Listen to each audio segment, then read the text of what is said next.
ካሌብና አባባ ሻይ ቡና እያሉ ለካሌብ ምን ይለዋል? እቤት ይውጣልኝ አለች እኮ ጨክና፣ በቃ ደፍራ ነው እንጂ ደፍራ ውጣልኝ አለች። ኧረ እባክህ አባዬ እንደዛ አለች? አዎ ቤት ማፈላለግ ብቻ እኮ ነው እየቀረን እንጂ እኮ በቃ በሷ ቤት አሁን እንግዲህ ልንወጣላት ነው ሀሳቧ ይላሉ አባባ። ካሌብ ሰው እንዴት በዚህ ልክ ሆዳም ይሆናል ሲሉ፣ እንደው ግርማው ሳይደርቅ እንደው ከቤት ሰው ማስወጣት እንደው ምን አይነቷ ሆዳደር ናት ይላሉ አባባ። እኮ ሰጣት ቢሆን ሲለው እብድ ነኝ እንዴ? እንደዚህ አይነት ነገር እንደው ሲጀመርስ አይደለም መስጠት እንደማታደርገው አውቃለሁ ይላል ካሌብ። የገደለች ይመስሏት ጠላትነቷን በሚገባ ድብና አድርጋ አሳየችኝ እያሉ እንግዲህ አባባ ለካሌብ ይነግሩታል። አባዬ እኔማ ፈዝዤ ነበር እኮ ይላል ካሌብ። በነገራችን ላይ አሁንም እኮ ፈዛል እኮ አንተ ፈዛል፣ አንተ ሰው አይደለም ይላሉ። እስኪ ተወኝ፣ ያልተያዘ ግልግል ያውቃል ነው የሚባለው። ተወኝማ እንደዚህ አትበለኝ ይላል። የምሬ ነው። ኤደንን የመሰለች ሚስት ብታገኝ እኮ ይህ ሁሉ የደነዘዝከው እንትን ይል ነበር ይላሉ። እኔ እንዳቃጠሉ ብታቃጥላቸው ሲሉ አባባ፣ አባዬ አሁን ራሱ እንደዚህ መቃጠሌ በቂ ነው። ከእሷ ጋር ሁኜ መንገድ ላይ ሰድ ስላዩኝ በጣም ተነዳለች አለ። በባለፈው ፓርት ማለት ነው። እኔ እኮ ተንኮል ማሰብ አልችልም። ተንኮል ለማሰብ ደግሞ ጊዜ ይፈጅብኛል ይላል። ካትመጻደቅ እኔ እንኳን 2 ዓመት ሙሉ ዊልቸር ላይ ሁኜ ያሳየሁትን ፍዳኔ ነው የማቅ ይላሉ። አባባና ዳንኤል ቁጭ ብለው ዳኒ አባዬ እባክህ ልለምንህ በአንዱ ልጅህ በካሌብ ይዣለሁ ነው የምትለኝ ሲሉ አባባ ሁሉ ነገር ይብቃ።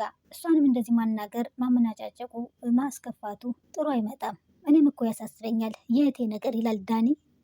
ጋባትል እኮ ሁሉም ነገር ማብቃቱ ነው ልጅ ዳኒ ይላሉ አባባ። ነገሮች ሁሉ እኮ በጣም እየከበዱ እየመጡ ነው ሲል ዳኒ። ግን አንተን ምንድን ያስጨነቀህ ብለው ሲጠይቁት አባባ አባባ ታውቃለህ እህቴ አይደለች ሲሉ፣ ያው አውቃለሁ እህትህ እንደሆነች፣ ግን ደግሞ አንተና እሷ አንድ አይደላችሁም፣ ሰማይና ምድር ልዩነታችሁ ይላሉ አባባ። ልክ ነህ ግን ሲል ዳኒ በራሷ ጊዜ ማወቂያዋ እኮ ደርሷለኝ። እነግራታለሁ ካልክ የምትሰጠውን ስጦታ ታጠዋለህ ብለው ሲሉት ብሩን ማለት ነው አይደል? እንዴት ታዲያ አንተን ምለምንህ አባዬ ሲለው፣ አትለምነኝ የሚያስለምን ነገር የለም ሲል፣ እና ታዲያ አባዬ እንደዚህ እንደተዋረድክ ትቆያለህ? አክብራኝ ታውቃለች እንዴ? መቼ አከበረችኝ ነውና ብታዋርደኝ ምንም አይመስለኝም፣ የለመድኩት ነው ይላሉ አባባ። ታውቃለች እንዲ አባዬ ግን ቆይ ትውስታ እየተመለሰ ነው ወይንስ ብሎ ጠየቀው ዳኒላ አባባ። ክብረኝ ቢሆንማ ኖሮ መቼ እንደዚህ ትሆናለች? ለካ የተስጣትን ስጦታ ከእጇ እስኪገባላት ድረስ ነው እያሉ እሳቸውም ተናደዋል። ቆይ እኔ ምን ላድርጋት እስኪ መላ በለኝ ሲሉ፣ አንተማ ምን ታደርጋት ይላሉ። ጨነቅ እኮ ሲል፣ አትጨነቅ ከዚህ ውስጥ እጅን አውጣ እያሉ ይሉታል።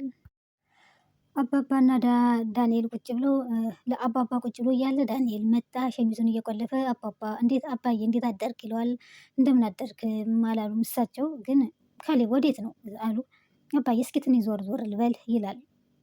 ስራ የለ እረፍት ነው ቁጭ አትልም? ይህ ወታድ ወዴት ልትሄድ ነው? ስራማ የለም እረፍት ነው፣ ግን ደግሞ እቤት መቆመጥ እስኪ ዞር ዞር ብዬ ልምጣ ብሎ ወጥቶ ሄደ። እቺ ልጅ በተለይ ደግሞ እቺ ልጅ ላለማየት በቃ አስጠላኝ ቤቱ ይላለኝ። እና ታዲያ እሷን ላለማየት ነው እንዴ ውጭ የምትሄዱ ቤቱን ጥለ ይላሉ እሳቸው። አባዬ አንተም አልሰማኝ አለክ ባትለንም እኮ ውጡ ማለቷ አይቀርም፣ እያየ ነው አሁንም እየመጣች ውጡ እያለች። አንተ ወጥተህ ብትሄድም ያው ነው በዛው እንዳትቀር ብቻ ልብሳችን ሳንይዝ ይላሉ። እኔ ግን ይቺ ልጅ ንቃት ግደላት የሚል ስሜት አለ። ከዛ እሳቸው ደግሞ እንዴ ልጅ እሷን አንቀገለ ደግሞ ወይን በት ትገባብኝ የባሰ በርጅና ይላሉ። ወጣ ልጅ የሞተን ሰው ገለ እስር ቤት የምትዘፈዘፈው። ከዛ በኋላ ይኸውልህ አባዬ እንደዚህ የተመናቀረች የምትመላለስበት ቤት ፊታችን መጣ የምትደቀንበት ፊት እዚህ ቤት አልኖርም ይላል ዳኒ። ማለት ካሌብ ራሴ እቅድ ውጭ ምንም የማደርገው ነገር የለም ይላሉ አባባ። ዳንኤል ወደ ኩሽና ሄደና የፈረደባት ትሁት ጋር ሄዶ የተመኘው ልጅ ተሳካልኝ መሰለኝ ይላል። ከዛ በኋላ ምንድን የተመኘልኝ ትላለች ሳቅ ብላ ትሁት። እና ረዥም ሰዓት ስታወሩ ነበር። ማንና ማን? አንቺና ካሌብ ይላታል። ስለ ስራ እያወራን ነው። እኔ እኮ ምንም የሚያሳስበኝ ነገር የለም ስትል፣ እኔ እኮ አንዳንዴ ነቅሽ እንደዚህ ነው የምትሆኙ ይላል። የሚያስጨንቅሽ ነገር እያለ በሰው ትጨነቂያለሽ ይላል። ስራ ፈትነት ነው ብላ ስትመልስለት ትሁት ያጣ ነው። ስለዚህ ስራ ብትሰራ ይሻላል። ስራ ስትሰራ ደግሞ ሁሉ ነገሩ በቃ እርግፍ አድርገህ ትተዋለህ። ስለ ሰው ማሰቡ፣ ስለ ራስ ማሰቡ፣ ስለመጨነቅ ሁሉ ነገር ይቀራል።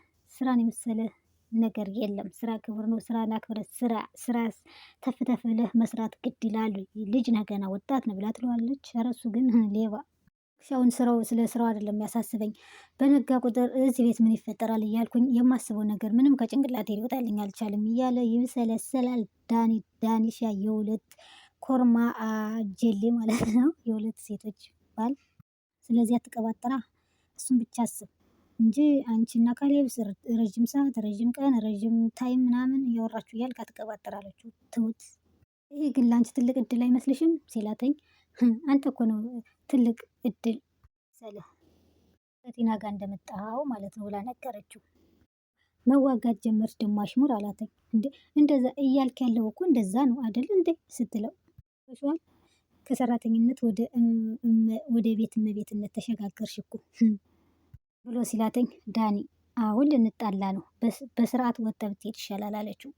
እኔ ከአንቺ ጋር መቼም መጣላት አልፈልግም፣ ይኸው መልካም እድል፣ መልካም ጊዜ፣ መልካሙን ነገር እመኝልሻለሁ ብሎ ጥሏት ላሽ።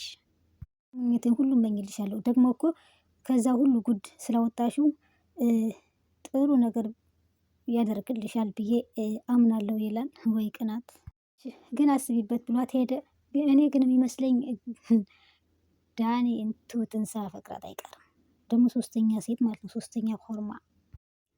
ዳኒ መንገድ ላይ የሄደ ይች ጡሊ እየሮጠች መጣችና ያዛረገችው እጁን። ወዴት ነው የምትሄደው አለችው። ደግሞ እየተከተልሽኝ ነው እንዲ አላተኝ። አዋ ወዴት እየሄድክ ነው እንደዚህ የምታድፈው ብላ ስትለው፣ ቲና ናት እንግዲህ ዳንኤልን ማለት ነው። አሁንም ድጋሚ ዳኒ ወዴት ነው አለችው። እንዴ የትም ብሄድ ምን አገባሽ አላት። ንገረኝ እባክህ ስትለው፣ ቀጠሮ አለኝ አላተኝ። የት ብላ ደነገጠች። ጓደኞች ጋ ነዋ እና አብረን እንሂዳ ስትለው፣ አይሆንም ስላልነገርኳቸው ከጓደኛዬ ቀን መጣ ብዬ ስላልነገርኳቸው አይሆንም። ደግሞ ሰው ሳይነገረው ደግሞ እንደዚህ መሄዱ ይደብራል ይላታል። ምን ችግር አለው በእኔ ታፍራለህ እንዴ? እና ኧረ እኔ አላፍርም መቼ አልኩኝ ሲላተኝ፣ እንግዲያውስ አብረን እንሄድ ስትለው፣ አይ በቃ እንግዲያውስ ትቼዋለሁ ወደ ቤት እመለሳለሁ አላት። እንዴ ለምን ተቀጣጥረህ የለ እንዴ ለምን አንሄድም ስትለው፣ አይሆንም በቃ ወደ ቤት መሄድ ፈለግኩኝ አልሄድም አላተኝ። ከዛ ወደ ቤት ሄዱ። አልሄድም በቃ ትቼዋለሁ ከጓደኞቼ መሄድ ሲላተኝ፣ ደስ ይላል እንዲያውም ደስ አለኝ አለች። ለምንድን ነው ደስ የሚልሽ? በቃ እንዝናናለና እኔ መዝናናት አልፈልግም ወደ ቤት መሄድ ሲላት፣ ከዛ ትሁት ገባችና አባባ ቁጭ ብሎ ነበረ ቴሌቪዥን እያዩ፣ አባዬ ቤቱ ጭር አለ አይደለ ስትል አሉ። ከዛ በኋላ ግን ለምን ቡና ላፍላ ስትል፣ እሽ ልጄ አሉና፣ ግን አባዬ እሷ እኮ እየደነፋች ነው፣ ለምን ሁሉንም ነገር ነግራችኋት አታርፉም? ካሌብም ቁጭ እንድል ከቤቱ በእሷ የተነሳ እኮ ነው ውጭ እያለ ያለው ስትል፣ አይ ልጅ አሁን እኮ ወደ ማለቂያው ወደ ማወቁ ወደ እውነቱ እየደረስን ነው፣ ሳምንት ነው ቢፈጅም ይላሉ። ምንድነው ጊዜ መሰጣት አባዬ፣ ለምን ነግራችሁ ሁሉንም ነገር አትገላገሉም? ስትል ትሁት ራሷ መጣለች እኮ አሁን እያወቀችው ደርሳበታለች፣ ቢፈጅ ሳምንት ነው ይላሉ። እስከምትደርስ ምን ላይ እስከምትደርስ እናያታለን፣ ካልደረሰችም ብለን እነግራታለሁ ሁሉንም ነገር ፈረጠጣ አድርጌ ይላሉ። ማስወጣት አይደለ እንደዚህ ተፈታፍ የምትለው ብቻ ተከራይ እንዳታመጣ ነው መፈራው እያሉ ይስቃሉ። የሰላም ለማግኘት እኮ ነገሩን ሁሉ ነግራት ዛሬ መቋጨት ነው፣ የምን ቀን ማስረዘም ነው ብላ ትላለች ትሁት። ልጅ ዛሬ በነግራት የሚቋጭ ይመስልሻልን ብለው ሲጠይቋት፣ እኔ እንጃ አባባ አለች። አቅም ብላ ስትል ትሁት፣ አይሽ ልጅ ይህን ነው ምልሽ፣ ሁሉንም ነገር በሂደት ቀስ ተብሎ ነው እያሉ ይሏታል። ማታውቂው ነገር አለ፣ እሷ ብዙ ነገር የምታደርገውን ብዙ ነገር የምታውቀው ነገር አለ። ተንኮለኛ ሾክ ናት። ነገሮችን እሷ ራሷ እስከምታደርግ ድረስ መጠበቅ የኛ ፋንታ ነው ብለው ያስረዷታል። ትሁት ትክዝ ብላ ታስባለች። አባዬ ይሻላል ብለህ ነው ይሆናለች እና አይዞሽ ልጄ ከዚህ ሳምንት ምንም አያልፍም ብለዋሏት። እሷም እሺ ቡና ላፍላ ብላ ብድግ ብላ ሄደች። ካሌብና አባባ ስለ አካውንት እያወሩ፣ ግን ትልቅ ገንዘብ ያስቀመጥክበት አካውንት እና የረሳው ነገር አለ ይሉታል። ይህን ያክል ያስቀመጥኩት ገንዘብ አለ ብለህ ነው አባዬ አለውና፣ ከዛ በኋላ አይወልህ አንድ ነገር የምነግርህ ነገር አለኝ፣ ከአካውንትህ 10 ሺህ ብር ብቻ አስቀምጥና ፊት ለፊት አስቀምጥላት እንድታየው ብለው መከሩት። እሺ አለ። ይኸውና አካውንቱን ልካፈል እንኳን ምትል 5 ሺህ ብሩን ይዛ ትወጣለች እዚህ ቤት ተብለው ተነጋግረው፣ እንግዲያውስ ጥሩ ሀሳብ ነው ብሎ ካሌብም አካውንቱን ቦኩን ፊት ለፊት አደረገላት እንድታገኘው። ከዛ በኋላ አደረጉት። ከዛ ከልከል እያለች ቦኩን አገኘችው። እንዴ 10 ሺህ ብር ብቻ የድርጅቱ ብርስ ብላ እንባ ክራዩ አለች። አባዬ ቆይ ሴት ልጅ አርግዛልኝ ቢሆንስ ዲኤንኤን ቢመረመር የኔ ቢሆንስ ሲለው ለአባትየው አይ ልጅ እንዴት ሴት ልጅ ከማትወደው ወንድ ልጅ ትወልዳለች ታረግዛለች ብለህ ታምናለህ? እንደው ቢሆን ከሆነም ትውለደውና ያንተ ይሁን ዲኤንኤን ተመርምሮ ወደ አሜሪካ ወስደህ እዛ በማደጉ ያድጋል ብለው ቁጭ ወደ አሜሪካ ትልክና እሷን ትፈታታለህ እንጂ ከዚች አውሬ ጋርማ አብሮ መኖር በጣም ይከብዳል ልጄ። እኔን እያየ ከዚች አውሬ አንተን ትቼ እኔ እንጃ እኔ በሞትም ሬሳ የሚያርፍም አይመስልም እያሉ ይሉታል። ሆነች አባዬ እንዴት ትሰጠኛለች ልጁን ሰጣኝስ እንዴት ወደ አሜሪካ ልቀዋለሁ ስትል እናት ብትሆን የተንጋደደ እናት የተንጋደደ ልጅ ነው የሚወልድ ብሎ ቁጭ ሰውየው። ወይኔ ጉዴ ኮንስታዊ በጣም ተናደደች የመጨረሻ። ከዛ በኋላ እንደዚህማ አይሆንም አለች እና ከካሌብ ክፍል ሄደች ተናዳለች። ከዛ ከፈረደባት ትሁት ኩሽና ሄደች እና በሩን ጓህ አድርጋ ምን ፈልግሽ አለቻትኝ። ምን አገባሽ ይመለከትሻል አለቻትኝ። እንዴ ተረጋጊ እንጂ ስትላት ትሁት ረጋቤ ስትላትኝ ባልረጋጋስ ልደበድብኝ ነው ስትላት ሽን ካልጠበቅሽ የሰው ክብር ዝቅ ከፍ የምታደርጊ የሰው ክብር የማትጠብቂ ከሆነ አይቀርልሽም አይደለም ድብደባ ሌላም ይከተልሻል ትላታለች። እኔን ቲና ስትላትኝ አዋ ታዲያ ማን አለ ከጎናችን ካንቺ ውጪ ብላት ቁጭ ትሁት ተባለ እንዴ እስኪ ሞክሪው አለችና ለማንኛውም የመጣሁት እንድትዘጋጅ ነው ስትላት ለምንድን ነው የምትዘጋጀው? እንዴ ጠቅልለሽ ለመውጣት ነዋ። ታዲያ እነሱም እኮ ይወጣሉ አንቺ ብቻ እዚህ ልትቀሪ